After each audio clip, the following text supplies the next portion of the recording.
LPG gas connection, मैं हिमाचल के गांव से आता हूं।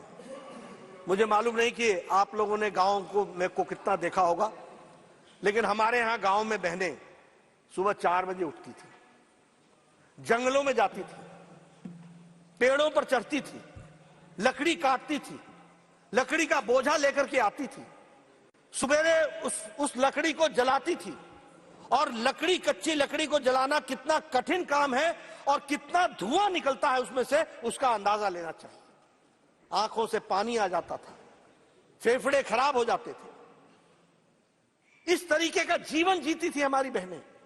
आज एलपीजी गैस कनेक्शन के कारण, और एलपीजी गैस कनेक्शन की जब मैं बात करता हूं तो उसकी भी संख्या 9 करोड़ से ज्यादा है। यानी 9 करोड़ लोग, 9.58 करोड़ बहनें जिनको एलपीजी गैस का कनेक्शन दिया गया, और उसके माध्यम से उनको आज वो 5 मिनट के अंदर पतिदेव को भी चाय पिलाती हैं, घर को संभालती हैं, और उनका एम्पावरमेंट हुआ है, उनका सशक्तिकरण हुआ है। यह परिस्थिति आकर के खड़ी हुई है। अगर मैं बात करूं जल जीवन योजना के बारे में, मुझे याद है पहाड़ों में बहनें 2-2 किलोमीटर नीचे पहाड़ से उतरकर पानी लेने के लिए, एक घेला पानी लेने के लिए 2-2 घंटे लगाती थी। नीचे जाना, पानी लाना, और फिर चढ़ाई चढ़ करके घर पहुंचना। ये परिस्थिति हमने देखी है। आज जल जीवन मिशन में 10 करोड़ घरों को और 68% हमारा पानी का कनेक्शन का कवरेज दिया जा रहा है। मुद्रा योजना 70% लोन्स उसमें सैंक्शन हुए। ट्रिपल तलाक एक सामाजिक बुराई, और उसमें भी मैं बता दूं, जो आकाएं लंबे समय तक राज करते रहे उनको मालूम होना चाहिए, there is no triple talaq in Bangladesh, there is no triple talaq in Pakistan, there is no triple talaq in Iran, there is no triple talaq in Iraq, there is no triple talaq in Syria, there is no triple talaq in Indonesia. ये सब मुस्लिम और Muslim dominated देश रहे, लेकिन हमारा Bharat triple तलाक चला हुआ था। सुप्रीम कोर्ट ने कह रखा था, उसके बावजूद भी क्यों?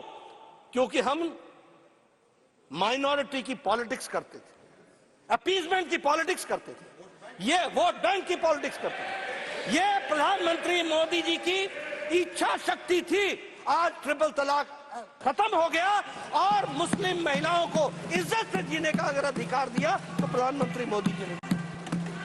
उसी तरीके से धरती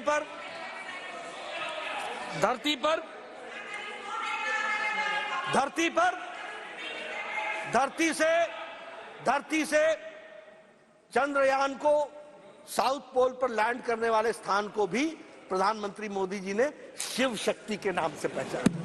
वहां भी शक्ति, महिलाओं को जोड़ने का, और उसकी बात को कहा गया है। मैं इसके साथ साथ यह भी बोलना चाहूंगा, टाइम में से बोल रहे हैं,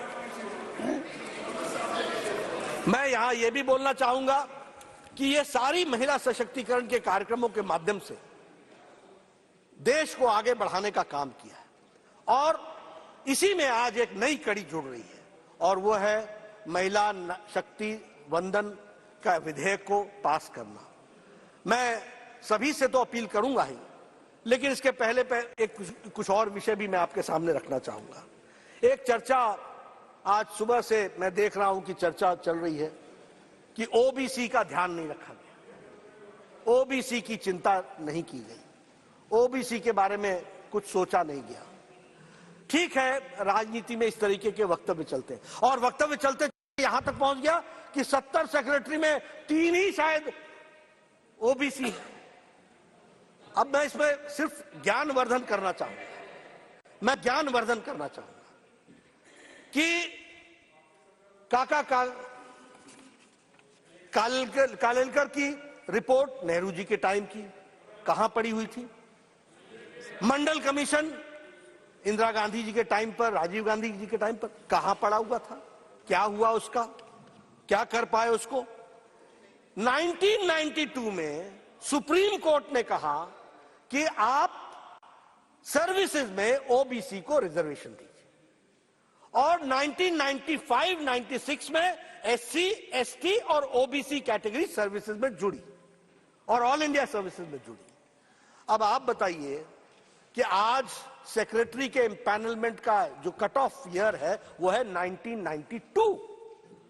जो सेक्रेटरीज हैं वो 1992 बैच के नीचे के लोग हैं, पहले के लोग हैं। अब मैं आपसे पूछता हूं कि 2004 से 2014 तक कितने सेक्रेटरी ओबीसी थे और कहां थे वो ओबीसी के सेक्रेटरी, किस क्राइटेरिया में थे? जरा हमको इसका ज्ञानवर्धन कीजिए। देखिए, मैं बार बार बोलता हूं, लीडर को लीडर बनना पड़ेगा, ट्यूटर से नहीं चलता काम। ये ट्यूटर्ड स्टेटमेंट से नहीं चलता है काम, और वह भी ट्यूटर अगर कोई लीडर हो तो भी समझ में आता है। ये एनजीओ को लेकर के आ जाते हो, जिन एनजीओ को जिनको आता न पता न सता, कोई चीज जानकारी नहीं, वो आपको समझाते हैं और आप बोल करके सोचो I was shocked and shattered and shocked. अरे भाई, शौक तो लगना ही था, जब पढ़ना ही नहीं पूरा तो शौक ही लगेगा, और क्या होगा? ये परिस्थिति आकर के खड़ी होती है।